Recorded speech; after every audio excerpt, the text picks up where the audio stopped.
Welcome to the 11th episode of Conversations to Have with Your Advisor. This time we're going to be talking about riding the election roller coaster and how to stick to your process even when you don't feel like it. So everybody's got election fever. It's all that we're hearing about in the newspapers, whether we're talking to investors or wherever we are, people are speculating about what the outcome is going to be. And we're in the final phase of polling and the results are going to be out within a week, right? So one thing that I wanted to check with you, Rashmika, is what kind of questions or what kind of conversations are you having with investors today? So there's definitely a lot of talk with investors about the election fever. There is a lot of speculation in terms of who is going to come to power, how many seats are they going to get, and what kind of strategies and coalition will be in place, and how that is going to affect the reforms and policies. There is also a lot of speculation in terms of how the markets might respond to good news or bad news. Speaking of bad news, it's been a fairly volatile month. If we look at where the VIX was at the end of April, right, that's the volatility index for India, we were around 10 levels. In May, within just a few weeks, it had spiked to 20 and it stayed there for the better part of the month. So you can see that there was some nervousness that's come into the market. Part of this can be attributed to the election fever and the anticipation around that.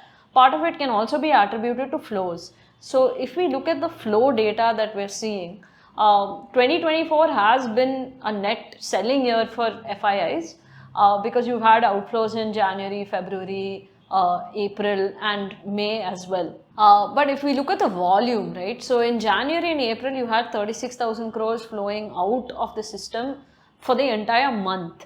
But if we look at May, that same volume has happened in 15 days. So the first couple of weeks itself, we've seen that massive level of outflows happening by mid-month.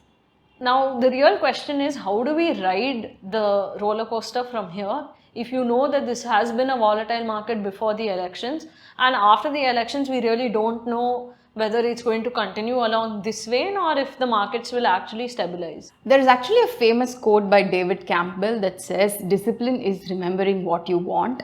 So it's really important for you to trust the process and make your decisions. While there will be certain impact on the markets based on the election results, and there will be like some form of volatility that you might see, I think it's about focusing on the bigger picture because the short-term news fades away and long-term is what comes back into focus. I think that's a very sensible way of looking at things. We should remember what we want from our decisions before we really change anything that we're doing or interfere with that process that we've been following. So I'd like to go back and look at a period of political instability in India's past, because that can always be a lesson or a part of history that we study to define our processes today. So the years that we're going to be looking at are from 1996 to 1999. This was a period of political instability simply because you didn't really have a clear government. There was always this fear of going into another round of elections prematurely, and there was a lot of market volatility as well during this phase. But what we learn and what we can take away from this is the long-term growth trajectory for markets as well as the economy remains solid regardless of who is in power.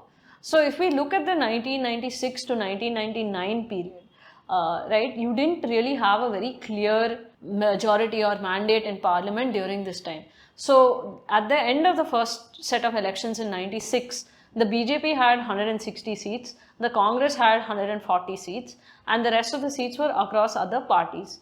Now the BJP formed a government and that didn't even last 2 weeks, right? And then the Congress declined to form a government on its own. And you had this huge coalition party called the United Front, where 13 political parties came together to form a coalition government.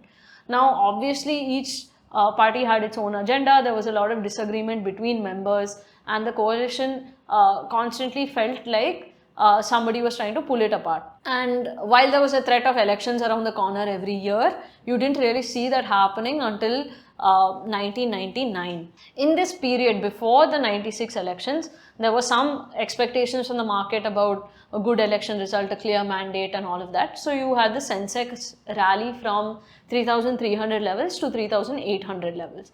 Now after that initial disappointment of not having a government that lasted, and then all of the political instability in terms of who was going to form the government and the coalition coming together, the markets kind of came down. Then again, if you come back to the 1999 elections, right? So you had this up and down movement throughout, but when you came back to the 1999 elections, you were again at around 3,700 levels. So if we look at where this was in our history, right? We're looking back 25, 28 years in time. And the Sensex then was at 3,000 odd levels, like 3,000 to 4,000. That was the range that it was trading at. Today we are talking about 75,000 levels, right? So in the long run, there's no looking back. You don't have to worry about what this particular outcome is, or who's going to win, or who's going to come into power, because change keeps happening. Policies will come into place. We are moving in the right direction, and somewhere along the lines, people have to look beyond just tomorrow, day after, what is going to happen, because your goals are also in that timeline only. They're not for next week or next month, and they're not contingent on who is in power. So to wrap up this video, there is a lot of merit in sticking to process, and what you can do today is as follows. First is keeping liquidity ready for you to participate when markets are showing some volatility. Second is looking at asset allocation and thinking beyond equities. Third is layering your investments by gradually participating in the markets and staggering your deployment.